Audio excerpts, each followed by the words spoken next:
Hello everyone, আসসালামু আলাইকুম। আর S Mehedi Hasan. তো আজকে আমরা চলে আসলাম একটা কুচ্চা জালের মধ্যে পাইছিলাম, রিং জালের মধ্যে। তো বাতিজাকে ডাক দিয়ে বললাম এটাকে আজকে জবা করে খামো। তো এটা অনেক বড়ই, বুঝছেন, হয়তো বা ক্যামেরার মধ্যে একটু ছোট দেখা যায়, কিন্তু এটা অনেক বড়, প্রায় 1 কেজির মতো হবে। তো বাতিজাটাকে জবা করতেছে, আর এদিকে ছোট ভাই আছে, ভাগিনা আছে। তো সবাই মিলে সুন্দরভাবে রান্নাটা হয়েছে, অনেক টেস্টি হয়েছে, অনেক ভালো লাগছে, বুঝছেন। তো ভিডিওটা শেষ পর্যন্ত দেখেন আমরা কীভাবে এটাকে সাইজ করি আর কি। তো চলেন শুরু করা যায়।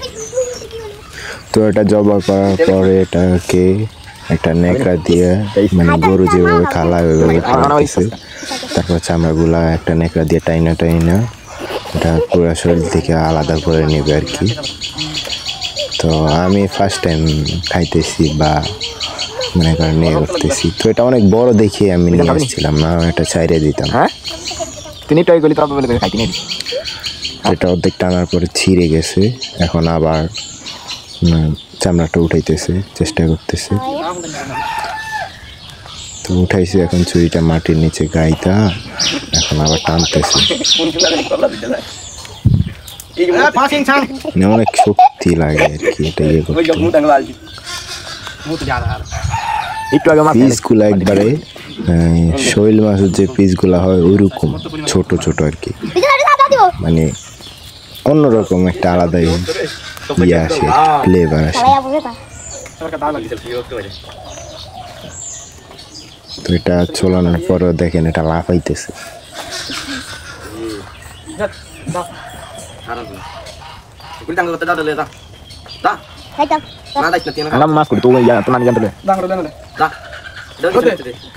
রক্ত কিভাবে ছিটছিট করে পড়তেছে দেখছেন, অনেক রক্ত এটার মধ্যে।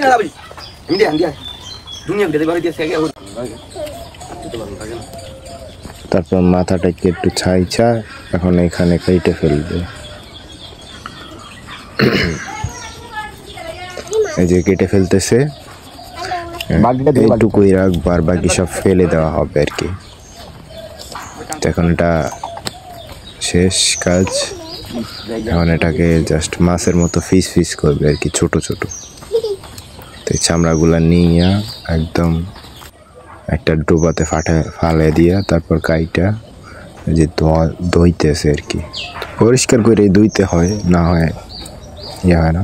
তো এক পিস করে ভাতিজা ধুইতেছে, দেখেন খুব সুন্দরভাবে। আর পিসগুলা দেখছেন, মানে একদম সেই অসাধারণ, দেখছেন একবারে শৈল মাছের মতো পিসগুলা।